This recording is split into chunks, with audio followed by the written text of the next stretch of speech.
ನಿಷೇಧ ಆದಾಗ್ಲಿಂದಲೂ ಕೂಡ ಸಂಸತ್ನ ಉಭಯ ಸದನಗಳು ಗದ್ದಲ ಗಲಾಟೆಯ ಒಂದು ಗೂಡಾಗಿತ್ತು. ಇವತ್ತು ಇದಕ್ಕೆಲ್ಲ ತಾರ್ಕಿಕ ಅಂತ್ಯ ಕಾಣುವ ನಿರೀಕ್ಷೆ ಇದೆ. ಯಾಕಂದ್ರೆ ಇವತ್ತು ಪ್ರಧಾನಿ ನರೇಂದ್ರ ಮೋದಿ ಮತ್ತು ಕಾಂಗ್ರೆಸ್ ಉಪಾಧ್ಯಕ್ಷ ರಾಹುಲ್ ಗಾಂಧಿ ಮುಖಾಮುಖಿಯಾಗ್ತಾ ಇದ್ದಾರೆ. ಬೆಳಗ್ಗೆ 10:30ಕ್ಕೆ ಪ್ರಧಾನಿ ಮೋದಿಯನ್ನ ರಾಹುಲ್ ಗಾಂಧಿ ಅಂಡ್ ಟೀಮ್ ಭೇಟಿ ಮಾಡಲಿದೆ.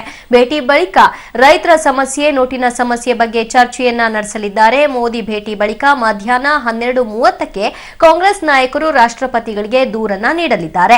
ಇದಾದ ಮೇಲಾದರೂ ಸಂಸತ್ ಕಲಾಪ ಸುಗಮವಾಗಿ ನಡೆಯುವ ನಿರೀಕ್ಷೆಗಳಿವೆ. ಈ ಮಧ್ಯೆ ಕಪ್ಪು ಹಣ ಬಚ್ಚಿಡಲು ನೆರವಾದಂತಹ ಕೆಲವು ನಿರ್ದಿಷ್ಟ ಖಾತೆಗಳಿಗೆ ಆರ್ಬಿಐ ಕಡಿವಾಣ ಹಾಕಿದೆ. ನವೆಂಬರ್ 9ರಿಂದ ಇಲ್ಲಿಯವರೆಗೂ 2 ಲಕ್ಷಕ್ಕೂ ಮೇಲ್ಪಟ್ಟ ಹಣ ಜಮೆ ಮಾಡಿದ್ರೆ ಅಂಥವರು ಹಣವನ್ನ ತೆಗೆಯಲು ಮತ್ತು ವರ್ಗಾವಣೆ ಮಾಡಲು ಆಗುವುದಿಲ್ಲ.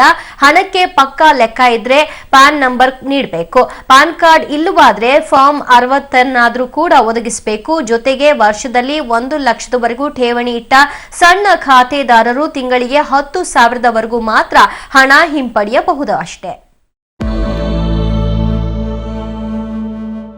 ಇರಾನಿ ಅವರು ಈ ಮೇಟಿ ಅವರ ಕೇಸ್ನಲ್ಲಿ ಮೇಟಿ ಅವರನ್ನ ಭೇಟಿ ಮಾಡಿ ಸುಭಾಷ್ ಅವ್ರ ಜೊತೆಗೆ ಸಂಧಾನ ಮಾಡಿಕೊಳ್ಳಿ ಅನ್ನುವಂತ ಮಾತುಕತೆ ನಡೆಸಿದ್ರು ಅನ್ನುವಂತ ವಿಚಾರಕ್ಕೆ ಸಂಬಂಧಪಟ್ಟಂತೆ ಮಾಜಿ ಮಂತ್ರಿಗಳಾದಂತಹ ಮುರುಗೇಶ್ ನಿರಾಣಿ ಪಬ್ಲಿಕ್ ಟಿವಿ ಜೊತೆ ಮಾತನಾಡಿದ್ರು. ಅವ್ರು ಏನ್ ಹೇಳಿದ್ರು ಅನ್ನೋದನ್ನ ಕೇಳಿಸ್ಕೊಳ್ಳೋಣ ಬನ್ನಿ. ಒಂದು ಬ್ರೇಕಿಂಗ್ ನ್ಯೂಸ್ ಬರ್ತಾ ಇದೆ ಅಂತ ನೋಡೋಣ ಬನ್ನಿ.